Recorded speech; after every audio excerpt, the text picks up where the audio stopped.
માતા વિના મોસાળમાં કોઈ સંભાળતું નથી. પિતા વિના આ કુટુંબની અંદર મારી પણ કોઈ સંભાળ લેતું નથી.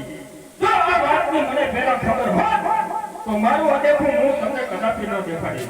તો અત્યારે સભા છોડીને અહીંથી ચાલ્યો છું. હવે મને પાછો હવે મને ખબર નથી કે દાદા સંજય મહાન ઉપાધિ પાસે. અરે બેટા અભિમાન, હજી તને ખબર નથી કે તારા દાદા શ્રી કેટલી મહાન ઉપાધિમાં છે. એટલા માટે તું પાછો આવે. અરે કાકા શ્રી ભીમ અને દાદા સંજય, કહો શું તમે મહાન ઉપાધિમાં છો? તો સાંભળ બેટા અભિમાન, મારા દુઃખની કથા તને વાત કરું. સુખ સુખની વાત સુખ સુખની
દાદાશ્રી સાત બધા બીડો પાણી અંદર ફેરવો જે કોઈ સાત આંટો છે ઝડપ સહેદેવ હા આપણે સવારે શું ફેરો રવિ જેવો તમારો હુકમ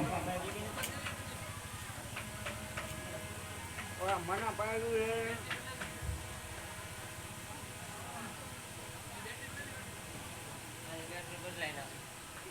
અરે આ ધારા સંગોતા એ મારો બળબરા થાંગ્યા ઓચુરી પરમનું કોનું લીચુરી અમારું હા યાર ભાગે ગુરવા વિટાલા પાણી નો દાદાશ્રી પાટા પુત્ર વિજય કયા ચોર છે જગમાં હજે જાહેર હમારા જોર છે પાન છે ને પરાજય પાંડવો સંગ્રામ का पाठा जीते साथ और वने हाथ उठाए दादा अमा सम्मान अब ही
બેઠા છો હજી પણ તમારો દીકરો અભિમાની જીવે છે આ સાત કોઠા યુદ્ધનું બીડું હું ઝડપું છું અને હા તો કોઈ આપણી સભાની અંદર સાત કોઠા યુદ્ધનું સાતમા કોઠા યુદ્ધનું બીડું જાણતો હોય છ કોઠા તો હું મારા ઘીર લીધા છે જે કોઈ સાતમો કોઠો જાણતો હોય તો એને મારી સાથે મોકલો. અરે બેટા અભિમાન સાતમો કોઠો શેનો છે આકાશની કહેવાય છે કે સાત નવ કોઠો સાણ માટેનો છે ભલા ભક્તિનો ભલા છે પણ સાતમી અને ભલે ભલા સૂર્યનો મોડા છે પણ સાતમે કોઠે માટે સાતમો કોઠો સાણ માટેનો છે. અરે બેટા અભિમાન સાતમો કોઠો મારા શેર લઉં છું નથી કોરોમાં મુજ સરખો મહારથી અરે નથી કોરોમાં મુજ સરખો મહારથી સાતમો કોઠો જોડે તો મારા ગદા કરા શ્રી સમાજ સાતમો કોઠો તમારા શિર લેતા હોય તો 100 કોઠા તો હું મારે શિર લઉં છું. તો ચલો સાત કોઠા યુદ્ધની રચનાની તૈયારી કરો પણ સાત કોઠા યુદ્ધે જવું છે. નથી બેટા અભિમાન અરે દાદાશ્રી મને સારા આશીર્વાદ આપો જેથી કરીને સાત કોઠા યુદ્ધ ઉપર અમે વિજય મેળવીએ. ભલે જી બેટા